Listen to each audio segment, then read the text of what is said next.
Magandang gabi sa ating lahat mga grazers. So, ngayon nga ay magpapakain na tayo ng mga alaga natin na bake. So, check natin yung mga bake na kukunin bukas ng umaga ng isang client natin na gagawin na inahin. So, dalawa po yung kukunin nila at tatlo na lang yun na natitira. So, yung 5 yung kinuha ng client natin na tagigimba yung gagawing patining. So, yung 2 ay reserve na para sa client natin na malapit sa ating pinagtatrabuhan. At yun nga ay kukunin bukas ng umaga. So, magpapakain na tayo at i-condition natin na mabuti yung mga alaga natin bago natin ibigay bukas. So, tara magpakain tayo guys. Ito muna dito yung mga bake natin.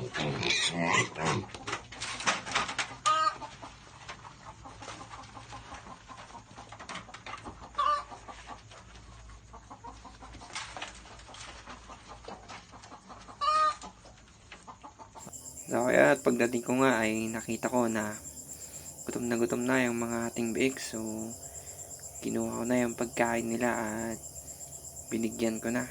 So, pakita nyo po kung gaano po quality yung mga bake natin. Ang lahi po pala na itong mga bake natin ito ay white durok. So, ang lahi ng similya ng Lovesick. Makita nyo na po kung gaano kaganda at quality yung mga bake natin. So, bukas ng umaga ipipick up na nga itong 2 babae na gagawing inahin.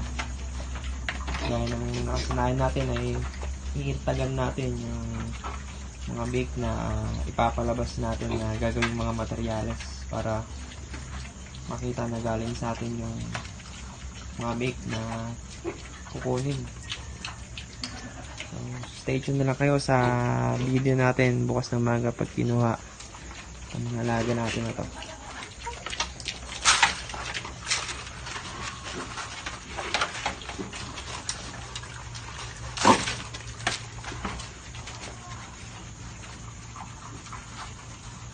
So, salamat sa panonood nyo sa ating mga munting videos.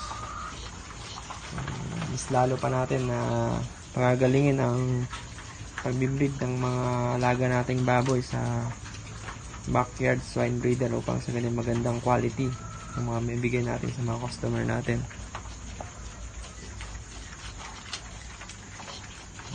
Lamang at happy farming sa ating lahat mga ka-grazers.